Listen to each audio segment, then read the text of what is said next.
Aquino, a caregiver student from Sasen Lipa branch. Today, I'm going to perform my return demo. It's performing oropharyngeal suctioning. It is the mechanical aspiration of pulmonary secretion from a patient with an artificial airway in place. The purpose of this is to seek out secretions. Suctioning clears mucus from the tracheostomy tube and is essential for proper breathing. The equipment we're going to use are suction cut here, a pair of gloves, a water-soluble lubricant, and then sterile water or sterile saline. We have towel or drape. We have the oximeter. We have alcohol for sanitizing, and tissue just in case the patient need to wipe some of the secretion from her mouth. Also, we need the suction machine. Before providing oropharyngeal suctioning, perform hand hygiene.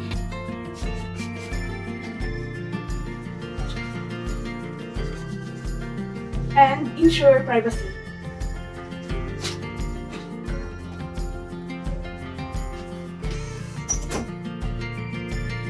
Introduce yourself to the patient. Identify the patient's full name and date of birth. Hi sir, I'm Janine Contino, your caregiver today. Can you state your name, sir, please? I don't get paper. How about your date of birth? July 19 to the 14th. Okay, thank you, Arrow. Today, I will perform an oropharyngeal suctioning so it can help you to be more comfortable, okay? Okay. Okay, thank you. Apply a pulse oximeter to monitor his oxygen saturation level.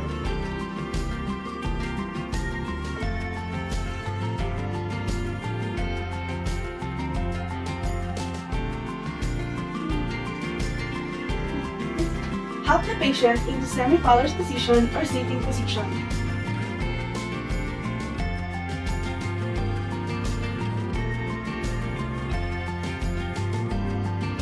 Assess for the signs that the patient may require suctioning, such as restlessness, gargling, drooling, ineffective coughing, gastric secretions, or vomitus in the mouth. Drape his neck and chest. Put on glove or use a mask, gown, or face shield if splashing is likely.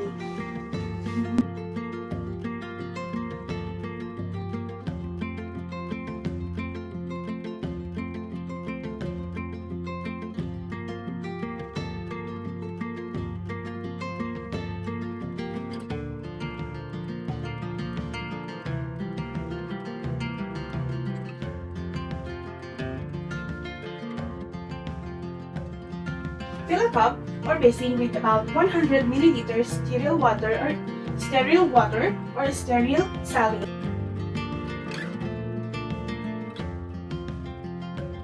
Connect one end of the tubing to the suction machine and turn on the suction.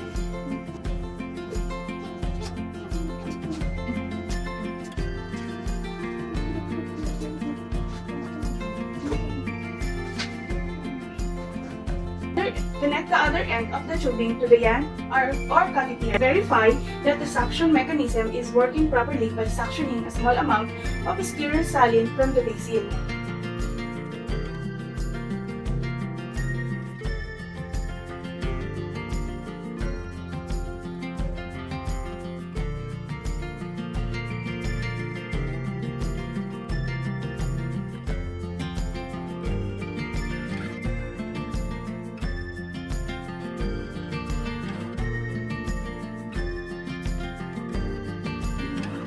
If the patient has an oxygen mask, remove it but keep it near her face. If has a nasal cannula, leave it in place.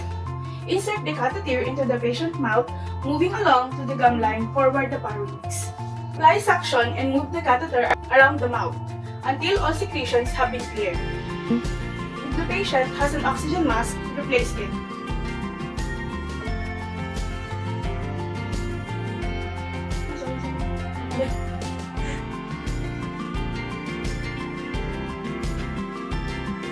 Suction water or normal saline through the catheter until the connecting tubing has been cleared of secretions.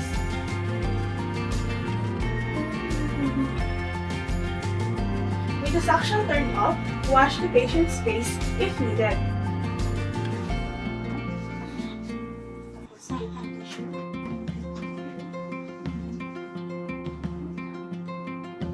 tissue, sir. Assess his respiratory status and repeat the suction procedure if necessary. Are you breathing a little bit better, sir? Yes. Your oxygen level coming up nicely, sir. Okay. Remove the drape and place it in the trash or laundry if it's soiled. If he has diminished level of consciousness, help the patient into the same position to encourage drainage.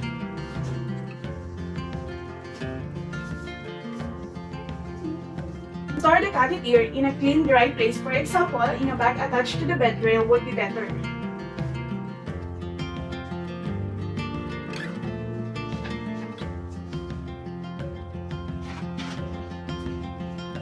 Ask the client if you want to reposition or help the patient into comfortable position. Do you want to lay down, sir?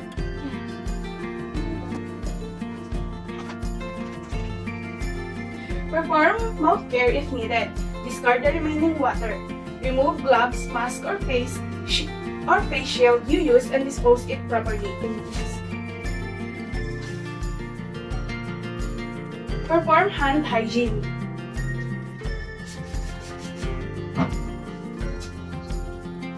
Document the procedure, including how well the patient tolerated the suctioning, note the amount of the consistency, color, and odor of secretions.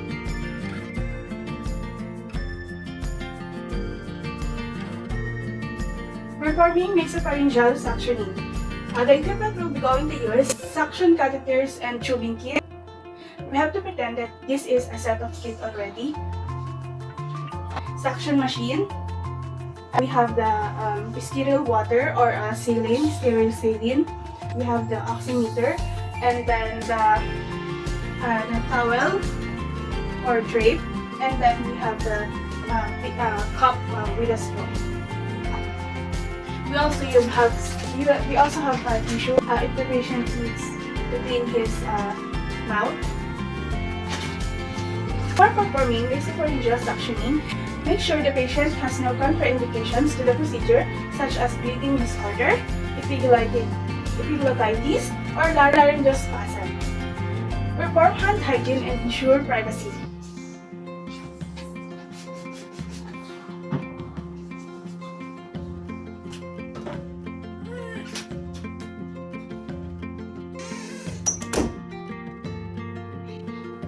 Introduce yourself to the patient. Identify the patient's full name and date of birth. Hi, I'm Jenny Mandino, your caregiver today. So can you state your name, sir? Arapia Paycantino. Alright, Arapia. What is your birthday?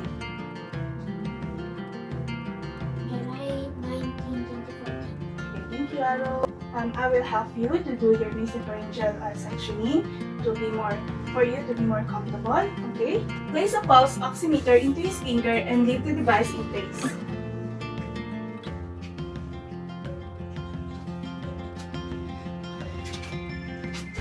Put the patient into semi-Fowler's position.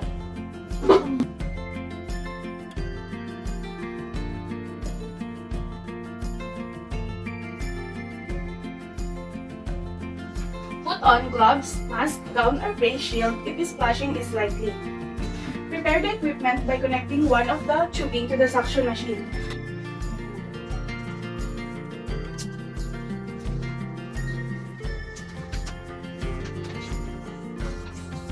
Turn the suction device on and set the pressure to the lowest level possible that will effectively clear secretion after checking the pressure by blocking the end of the tubing.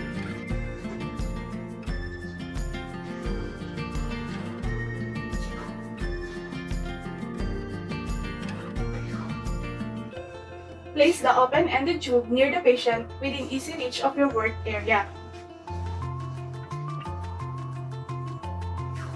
Now prepare suction catheter by opening the suction kit or catheter using aseptic technique. If a drape is available, place it across the patient's chest or on the overbed table.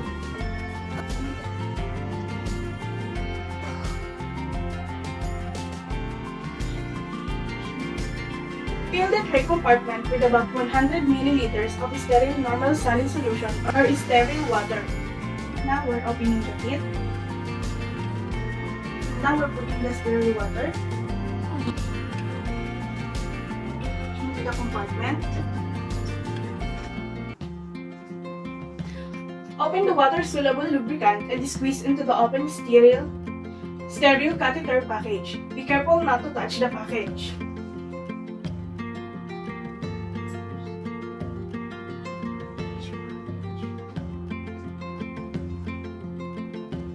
Depending on your agency's policy, you'll now apply either a sterile gloves or a sterile glove on your dominant hand and a clean glove on your non-dominant hand.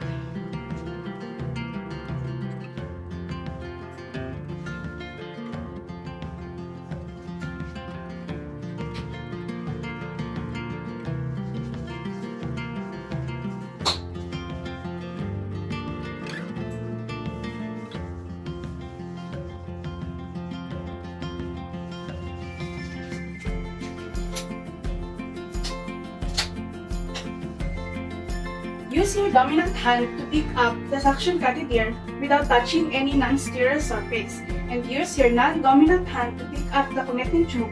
Attach the catheter to the tubing to make sure the equipment works properly.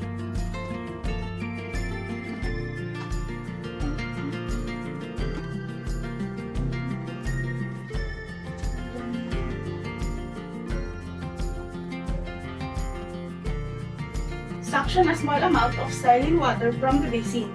Increase the patient's prescribed oxygen flow rate, instructing her to breathe slowly and deeply lightly coat 6 to 8 cm of 2.4 inches to 3.2 inches of the distal end of the catheter with a water-soluble lubricant.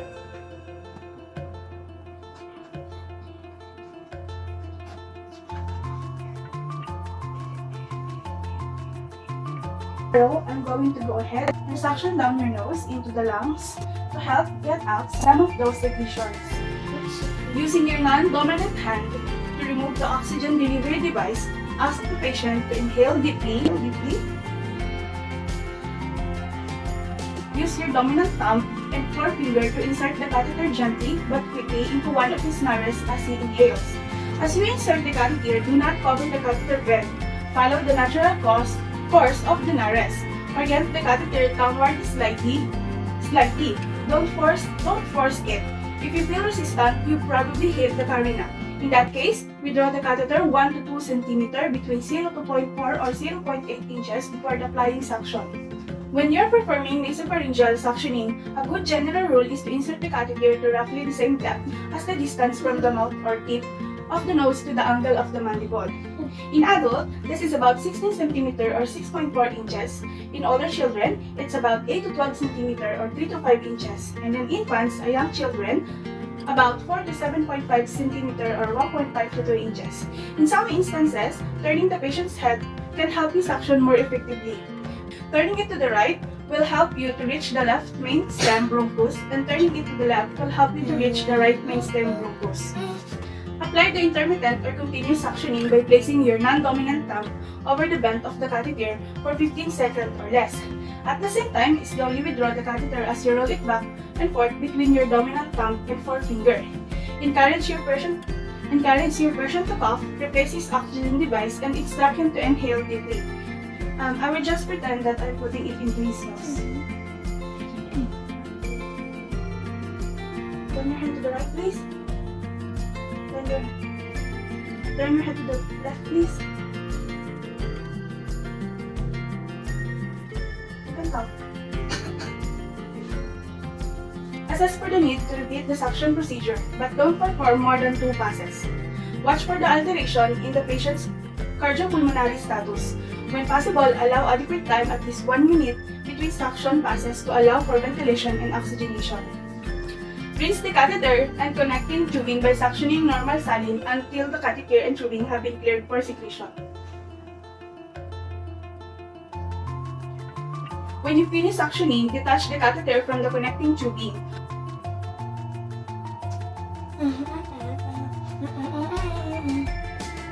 Loop the catheter around the finger of your dominant hand and pull your glove off inside out around the core catheter to isolate any contaminants.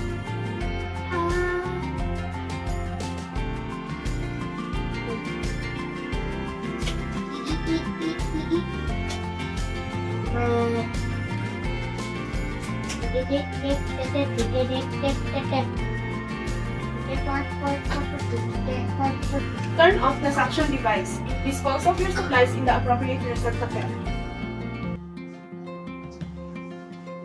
If indicated, reset patient's oxygen to its original level. His blood oxygen level should have returned to baseline. Remove and dispose the drape and reposition the patient into comfortable position and provide oral hygiene as needed.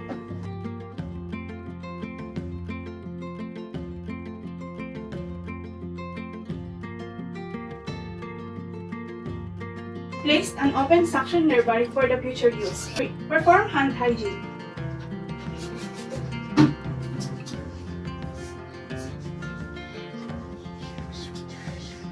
Document the procedure, including your pre- and post-suctioning assessment, the amount, consistency, color, and odor of the patient's secretions, the amount of the cathet area used, and the patient's response to the care. Thank you.